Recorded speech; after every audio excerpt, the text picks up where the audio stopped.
So again, I welcome all of you to my new video. ଆଜି 25 ଜାନୁଆରୀ 2026 ରାତି 11ଟାରେ ମୁଁ video recording କରୁଛି। ଏ video ମୁଁ କେଉଁ ସର୍ବଜ୍ଞ ସିଦ୍ଧ ପୁରୁଷ ଯିଏ ସବୁ ଜାଣିଛି ସେଇଭଳିଆ କରୁନାହିଁ। ଏ ଭିଡ଼ିଓ କରିବାର ପର୍ପୋଜ୍ ହେଲା ଏଇଆ, ମୁଁ ଜଷ୍ଟ ମୋ ଲାଇଫ୍ରୁ ଯାହା ଶିଖୁଛି, ମୋ ଲାଇଫ୍ରେ ଯାହା ଏକ୍ସପିରିଏନ୍ସ କରୁଛି ସେଇଟା ମୁଁ ଭିଡ଼ିଓ ରେକର୍ଡ଼ିଂ କରିକି ଅପଲୋଡ଼ କରୁଛି। ମୋତେ ମୋ ଜୀବନ ଯାହା ଶିଖୁଛି ସେଇଟାକୁ ମୁଁ ଲାଇଫ୍ ଲେସନ୍ରେ କନଭର୍ଟ କରିଦେଉଛି, କରିକି ଅପଲୋଡ଼ କରୁଛି। ତ ଆଜି ମୋତେ ଏମିତି କିଛି ଇନସାଇଟ୍ ମିଳିଛି ମୋ ଲାଇଫ୍ରେ ଯେଉଁଟା ମୁଁ ଭାବୁଛି ମୁଁ ଭିଡ଼ିଓରେ ଅପଲୋଡ଼ କଲେ ବୋଧେ ଅନ୍ୟ ଲୋକ ବି ତା'ର ଲାଭ ଉଠାଇପାରିବେ। ତ ଆଜି ମୁଁ ଗୋଟେ ବଡ଼ ଲୋକ ସହିତ କଥା ହେଉଥିଲି, ବୟସରେ ବଡ଼। ତା ସହିତ କଥା ହେଲା ବେଳେ ପ୍ଲାନ୍ ଚାଲିଥିଲା ଯେ ଆଗକୁ କ'ଣ କରିବାର ଅଛି। ବିକଜ୍ ଏଜ୍ ମୋର ହେଇଗଲାଣି 27 ଇୟର୍ସ, ଜବ୍ ଏଯାଏ ନାହିଁ। ଆଗକୁ କ'ଣ କରାହେବ, ମାନେ ୱିନର୍ ହେମି କି ଲୁଜର୍ ହେମି କି ମାନେ କ'ଣ ହେବ କିଛି ଗ୍ୟାରେଣ୍ଟି ନାହିଁ। ଆଗକୁ ମାନେ ଆମେ ଜବ୍ ପାଇମୁ ନ ପାଇମୁ କିଛି 1% କିଛି ଗ୍ୟାରେଣ୍ଟି ନାହିଁ। ତ କ'ଣ କଲେ ମୁଁ ନିଜ ଜୀବନକୁ ସେଭ୍ କରିପାରିବି ସେ ବିଷୟରେ ଡିସ୍କସନ୍ ଚାଲିଥିଲା। ଡିସ୍କସନ୍ କ'ଣ ହେଲା ସେଇଟା ତ ଆଉ ଗୋଟେ ଟପିକ୍ ହେଇପାରିବ। ବଟ୍ ମୁଁ ସେଇଟାରୁ କ'ଣ ଶିଖିଲି ଯେ ମୁଁ ସେଇଟାରୁ ପଚାରିଲି ନିଜକୁ ନିଜେ ଯେ ଆମେ ଗୋଟେ ମଣିଷ ହିସାବରେ କ'ଣ ପାଇଁ ହାରନ୍ତି। କେଉଁ ମଣିଷ ଯଦି ହାରେ ନିଜ ଜୀବନରେ କ'ଣ ପାଇଁ ହାରେ?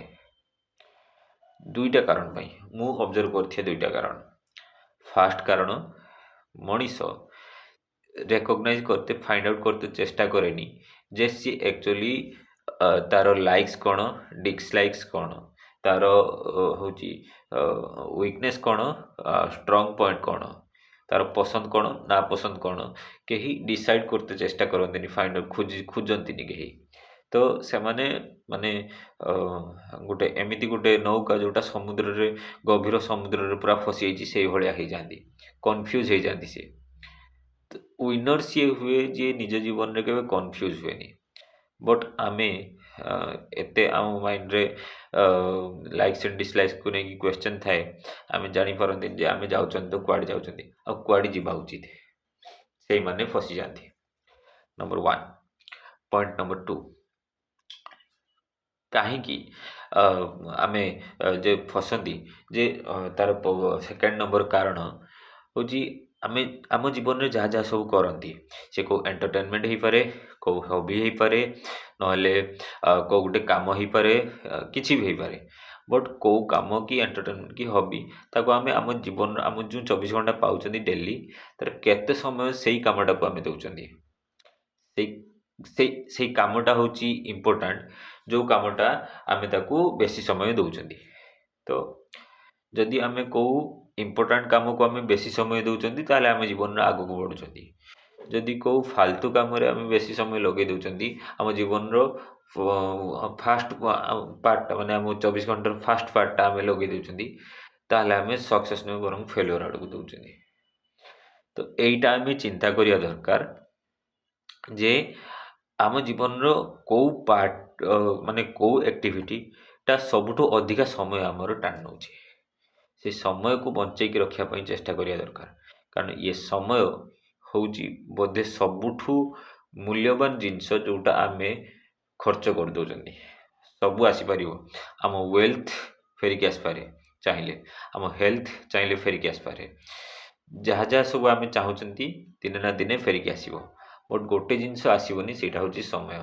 ଗୋଟେ ସେକେଣ୍ଡ ବି ଆମେ ଚାହିଁଲେ ସେଇ ପୂର୍ବ ଦିନକୁ ଫେରି ଯାଇପାରିବାନି, ପୂର୍ବ ଟାଇମ୍କୁ ଫେରି ଯାଇପାରିବାନି ଯଦି ଆମେ ଚାହୁଁଥିବା। ତେଣୁ ଏଇ ଦୁଇଟା କଥା ଆମେ ଯଦି ଜୀବନରେ ଲକ୍ଷ୍ୟ ରଖିବା, ବୋଧେ ଆମ ଜୀବନରେ ଆମେ ବହୁତ ଉପରକୁ ଉଠିବା। ମୁଁ ଜାଣିନାହିଁ ଏଯାଏଁ ମୁଁ କ'ଣ କରିବି ଆଗକୁ, କ'ଣ ହେବ ଆଗକୁ, ବହୁତ ଗୁଡ଼ାଏ କ୍ୱେଶ୍ଚନ୍ ଅଛି ମାଇଣ୍ଡରେ। କିନ୍ତୁ ଲାଗୁଛି ଧୀରେ ଧୀରେ ଯେ ସେ ସବୁ क्वेश्चन सॉल्व ହେଇଯିବ ଯେମିତି ये क्वेश्चन गोटे गोटे सॉल्व होଉଛି ମୁଁ ଅପଲୋଡ଼ କରୁଛି ବୋଧେ ଆଗକୁ ଯାହା ଯାହା ବି क्वेश्चन ମୋ ମାଇଣ୍ଡରେ ଅଛି ସଲ୍ଭ ହେଇ ଚାଲିବ ଆଉ ମୁଁ ଭିଡ଼ିଓ ଅପଲୋଡ଼ କରି ଚାଲିବି ଦେଖାଯାଉ କ'ଣ ହେଉଛି ବଟ୍ ଶିଖିବାକୁ ବହୁତ ଜିନିଷ ମିଳୁଛି କ'ଣ ହେବ କ'ଣ ନାହିଁ ମୁଁ କିଛି ଜାଣିନାହିଁ ବଟ୍ ଦେଖାଯାଉ ଏଇ ଦୁଇଟା କଥା ଧ୍ୟାନ ଦେଲେ ଆମ ଜୀବନରେ ଆମେ ବହୁତ ଆଗକୁ ବଢ଼ିବା ବୋଲି ମୋର ଆଶା ଅଛି ମୁଁ ଧ୍ୟାନ ଦେଇକି ଦେଖିବି ଚେଷ୍ଟା କରିବି ସତରେ ଆଗକୁ ବଢ଼ୁଛନ୍ତି କି ନାହିଁ କି ଧ୍ୟାନ ଦେଇ ହେଉନାହିଁ କ'ଣ ଅପଡ଼େଟ୍ ହେଲା ମୁଁ ସବୁ ଅପଲୋଡ଼ କରିବି ଦେଖାଯାଉ କ'ଣ ହେଉଛି till then take care bye bye have a good day.